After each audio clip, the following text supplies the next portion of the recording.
2.7.2 Troubleshooting Process Facts Troubleshooting Process. The following chart describes a troubleshooting process.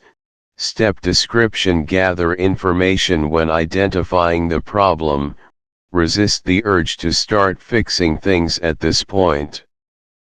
To identify the problem, ask the user to describe the problem, check for error messages, or recreate the problem. Establish what has changed. Most often, problems are caused by new hardware, software, or changes to the configuration. If necessary, carefully ask users to discover what might have changed that could have caused the problem. Remember to inquire about environmental and infrastructure changes that could be relevant. Review system and application logs. Check knowledge base articles, network topology diagrams, and any other documents that may provide helpful information. Identify changes. Consider what changes have been made. Examples could include hardware upgrades or installations, software upgrades or installations, changes to the environment, changes to the network infrastructure. Establish a theory before making changes to the system. Back up user and system data, or make sure that a recent backup exists.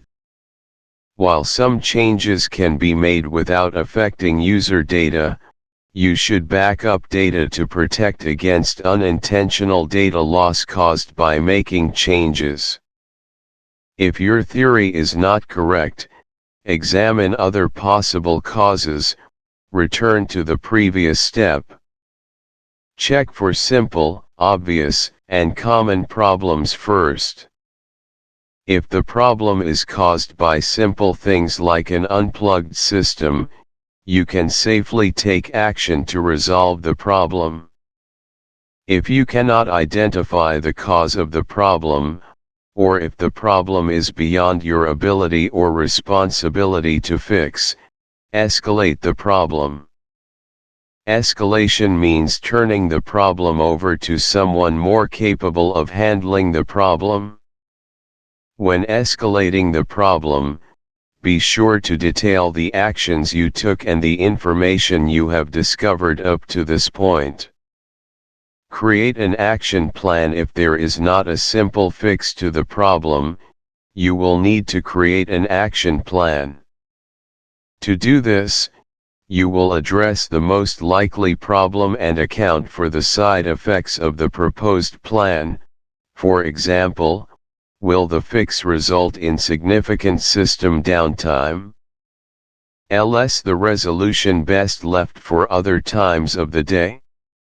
Is there a temporary solution that should be implemented immediately? When side effects have been weighed against the fix and all concerns have been addressed, fix the problem. Test the solution. When you are testing your solution, do the following: ensure that the problem is fully resolved and that the implementation did not cause any new problems. If necessary, take additional actions to prevent the problem from repeating. Wrap up after the problem is fixed. Ensure the customer's satisfaction and explain what you did to fix the problem. If possible, have the user perform the task to make sure that they understand and accept that the problem has been resolved. Document all activities. Documenting the solution and process provides you with a record of what the problem was and what you did to solve the problem. In the future, you can check your documentation to see what has changed or to help you remember the solution to common problems. It will save you time and money when troubleshooting problems. Troubleshooting tips. Keep in mind the following tips when troubleshooting systems. Often, the hardest part of troubleshooting is to reproduce the problem. You might need to ask the user questions to identify exactly how the problem occurred, or you might need to watch them perform the task again to reproduce the problem. If a hardware device or a software program causes a specific error, check the manufacturer's website for additional help in troubleshooting the error. To help diagnose issues, you can run special software tools supplied by the hardware manufacturer. In addition to a basic toolkit, you can keep a few spare parts on hand that you know to be in working order. If you suspect that CCA component has failed, replace it with the known good spare. If that solves the problem, replace the faulty component. Intermittent problems are difficult to troubleshoot. Check for environmental conditions such as kinked cables or overheated components. If you have problems identifying a hardware error, you can simplify the system by removing all but necessary components: processor, memory, and hard disk. Add devices one at a time and restart the system. If an error occurs, remove the newly added device and troubleshoot that device. Another strategy would be to remove a single device and restart the system, seeing if removing that device corrects the problem. Some problems might be caused by software errors, not hardware failures. You might need to begin by updating the drivers or unloading software. Before you make changes, always consider corporate policies and procedures and the changes' impact on other people and components. 2.7.3 Practice questions explanation. The next action you should take is to create an action plan and account for your proposed plan's side effects. Identifying the effects ahead of time helps you put measures into place to eliminate or reduce any potential negative consequences. Escalation is not necessary because you're already in charge of managing and maintaining the desktop computers. Fix the problem only after creating the action plan and identifying possible effects. Document the problem and the solution after the problem has been fixed and the solution has been verified. Explanation: you need to perform a backup before making changes. The backup could be used to restore current settings or data in the event of additional issues resulting from the troubleshooting process. Implementing the solution should only be done after performing the backup. Verifying and documenting the solution occurs after the problem has been resolved. You've already established a probable cause and created an action plan.